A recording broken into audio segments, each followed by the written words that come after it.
ইয়াকা নাবুদু ওয়া ইয়াকা নাস্তাঈন। আল্লাহ তাআলা বান্দাকে শিক্ষা দিচ্ছেন যে বান্দা, মহান রবের সামনেই যখন তোমাকে দাঁড়াতে হবে, হিসাব দিতে হবে এবং মহান রবের আকীদা বিশ্বাসকে এইভাবেই লালন করতে হবে।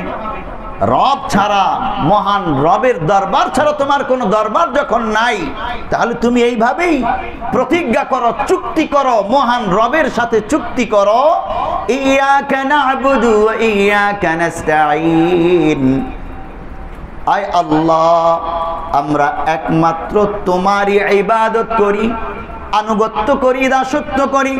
ওয়া ইয়াকা নাস্তাঈন, এবং একমাত্র তোমারই কাছে আমরা সাহায্য প্রার্থনা করি। সাধারণ অনুবাদ। এই আয়াতের মধ্যে আলোচ্য বিষয় কি? আত-তাওহীদ ফিল ইবাদাত। এটাই হলো বান্দার জন্য প্রধান সাবজেক্ট। দুনিয়াতে আমাদের চলাফেরার ক্ষেত্রে শরীয়ত কেন দিয়েছেন আল্লাহ তাআলা? এই গোটা কোরআন কেন নাজিল করেছেন? এত নবী রাসূল কেন পাঠিয়েছেন? আমাদের নবী কেন এসেছেন? এই যে শরীয়ত আমাদের জন্য, শরীয়তে ইসলাম রেখে গিয়েছেন, এই শরীয়ত পালন করাকেই ইবাদত বলা হয়। ইয়াকা না'বুদু ওয়া ইয়াকা নাস্তাঈন। আর এটাই হলো মহান রবের সাথে আমাদের চুক্তি, আল্লাহ তাআলার সাথে। এই চুক্তি প্রতিদিন 5 ওয়াক্ত নামাজের প্রত্যেক রাকাতেই আমরা মহান রবের সাথে করতেছি। ইয়াকা না'বুদু, আয় আল্লাহ, আমরা একমাত্র শুধুই তোমারই ইবাদত করব, তোমারই দাসত্ব করব, তোমারই কাছে তোমারই আনুগত্য করব, আইন কানুন একমাত্র তোমারটাই মানব। এটা আত-তাওহীদ ফিল উলুহিয়্যাহ এর অন্তর্ভুক্ত। এবং এখানে আত-তাওহীদ ফিল ইবাদাত শরীয়ত হিসেবে গুরুত্বপূর্ণ দায়িত্ব আমাদের। ওয়া ইয়াকা নাস্তাঈন, এবং একমাত্র তোমার কাছেই সাহায্য প্রার্থনা করি। এর দ্বারা মহান রব, মহান আল্লাহ তাআলা আমাদের মানসা, মারজা সব কিছু একমাত্র আল্লাহ। আমাদের তাওয়াক্কুল হবে একমাত্র আল্লাহর উপর, দুনিয়ার অন্য কারো উপর আমাদের তাওয়াক্কুল হবে না। এই আয়াতে দুটো বিষয়ে চলে আসলো। না'বুদুর দ্বারা ইবাদত একমাত্র আল্লাহর করব, আর নাস্তাঈনু দ্বারা তাওয়াক্কুল একমাত্র আল্লাহর উপরই করব, ভরসা একমাত্র আল্লাহর উপরই করব, প্রার্থনা একমাত্র আল্লাহর কাছেই করব। দুনিয়ার ওই মাজারে, শাহজালাল ইয়ামানির মাজারে গিয়ে যদি আমরা প্রার্থনা করি, ও বাবা, ও শাহজালাল ইয়ামানি বাবা, আমার সন্তান নাই, আমাকে সন্তান দাও, আমি নির্বাচনে দাঁড়িয়েছি, আমাকে বিজয় দাও, আমার বিপদ আপদ মুক্তি করে দাও, দিবে তিনি? পারবেন? তাহলে আমরা শাহজালাল ইয়ামানির উপর কি ভরসা করতে পারি? না না। কেন? বান্দার উপর, মাখলুকের উপর কখনোই ভরসা করতে নেই। ভরসা একমাত্র আল্লাহর উপর, তাওয়াক্কুল একমাত্র আল্লাহর উপর, প্রার্থনা হবে একমাত্র আল্লাহ তাআলার কাছে। এখন আসুন, এই যে আমি বললাম ইয়াকা না'বুদু ওয়া ইয়াকা নাস্তাঈন, এই আয়াতটা বান্দার আর আল্লাহর মাঝে একটি চুক্তি, একটি চুক্তিনামা। সূরা ফাতিহার 4 নম্বর আয়াত ভালো করে শুনে নেই, আবার শুনে নেই। সূরা ফাতিহা মহান রবের সাথে বান্দার চুক্তিনামা। প্রতিদিন 5 ওয়াক্ত নামাজের প্রত্যেক রাকাতে মহান রবের সাথে আমরা এই চুক্তি নবায়ন করছি, নামাজ থেকে বেরিয়েই চুক্তি ভঙ্গ করছি। হাদিসের মধ্যে আছে, কাসামতুস সালাতা বাইনি ওয়া বাইনা আবদি নিসফাইন। হাদিসে কুদসি রাসূলুল্লাহ বলেন, আল্লাহ তাআলা বলতেছেন যে সালাতকে, নামাজকে 2 ভাগে আমি ভাগ করেছি, বান্দার জন্য 1 ভাগ, আমার জন্য 1 ভাগ। মহান আল্লাহ তাআলা বলতেছেন, কারণ সূরা ফাতিহা তো নামাজই আমরা পাঠ করি এবং এটা পাঠ করা আবশ্যক, প্রত্যেক রাকাতেই পড়ি। আর কি বলতেছেন আল্লাহ তাআলা?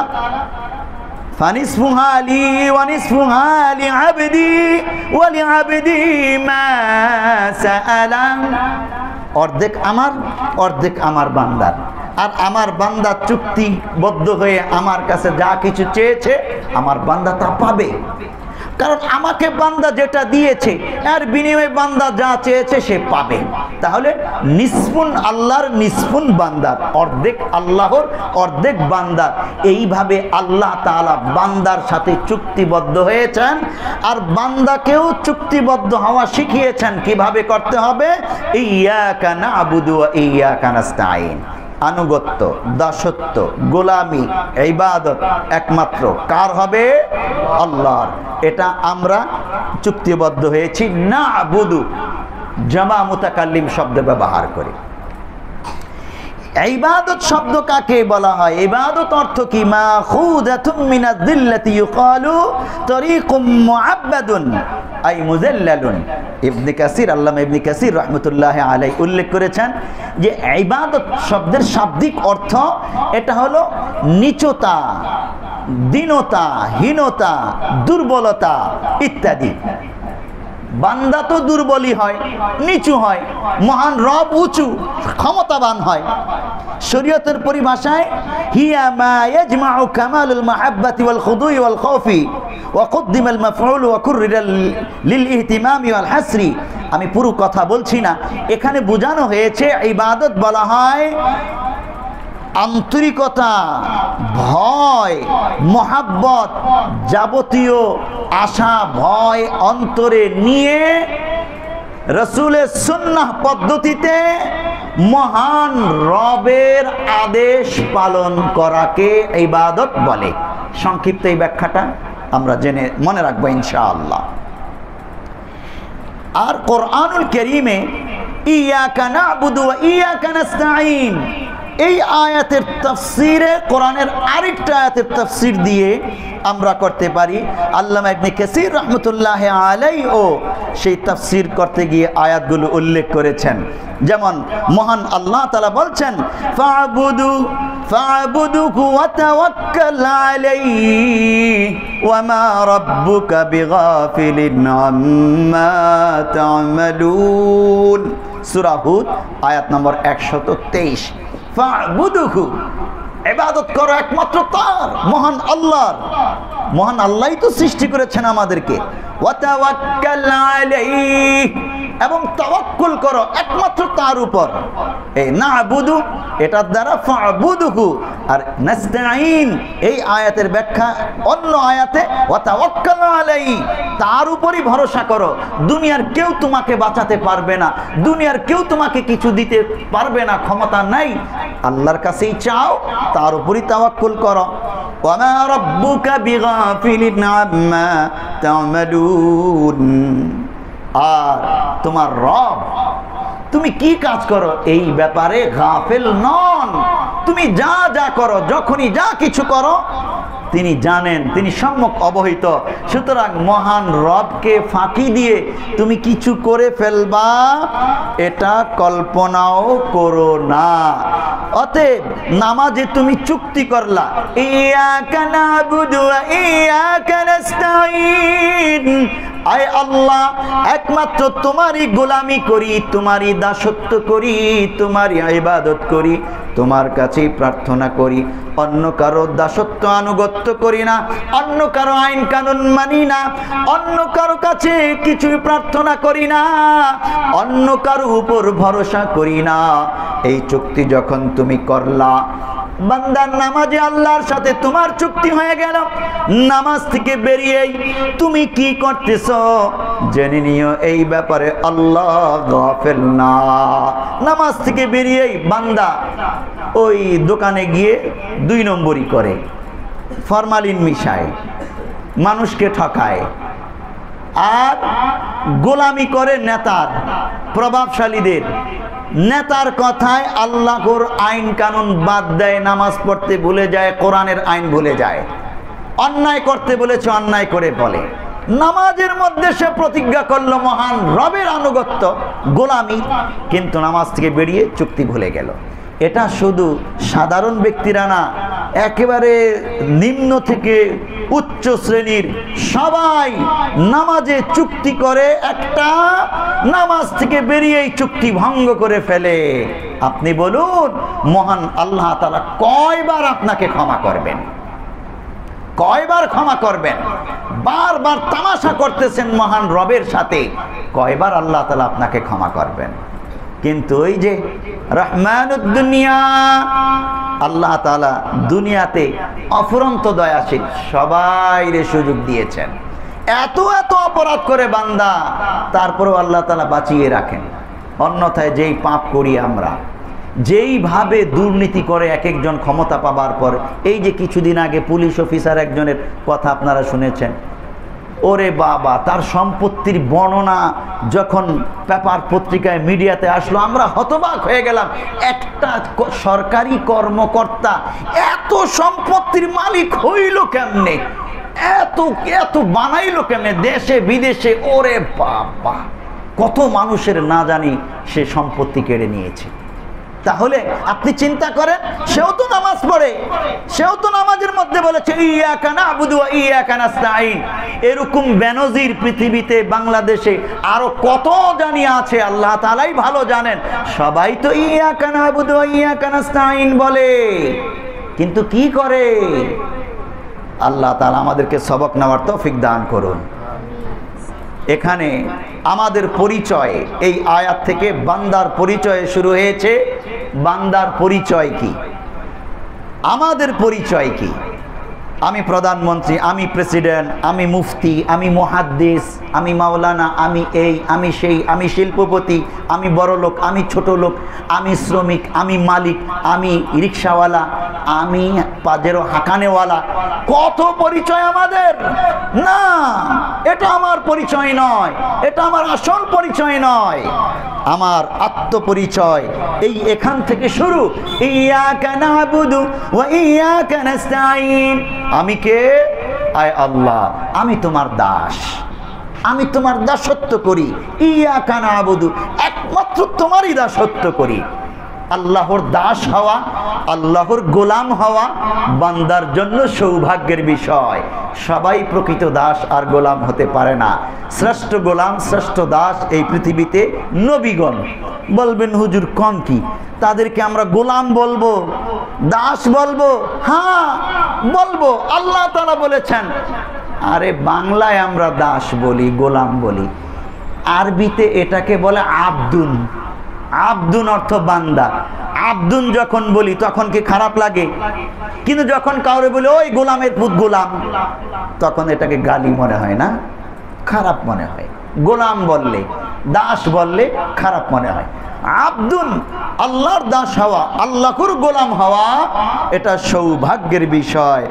দেখুন মহান আল্লাহ তাআলা কোরআনুল কারীমে একাধিক জায়গায় প্যারা নবী সাল্লাল্লাহু আলাইহি ওয়াসাল্লামকে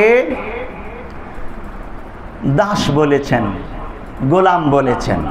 যেমন মহান আল্লাহ তাআলা সূরা কাহফের মধ্যে আছে, আলহামদুলিল্লাহিল্লাযী আনজালা আলা আবদিহিল কিতাবা ওয়া লাম ইয়াজআল লাহু আইওয়াজা। আবদিহিল কিতাব, আল্লাহ তাআলা কিতাব নাজিল করেছেন আবদিহি, তার দাস, তার গোলামের উপর।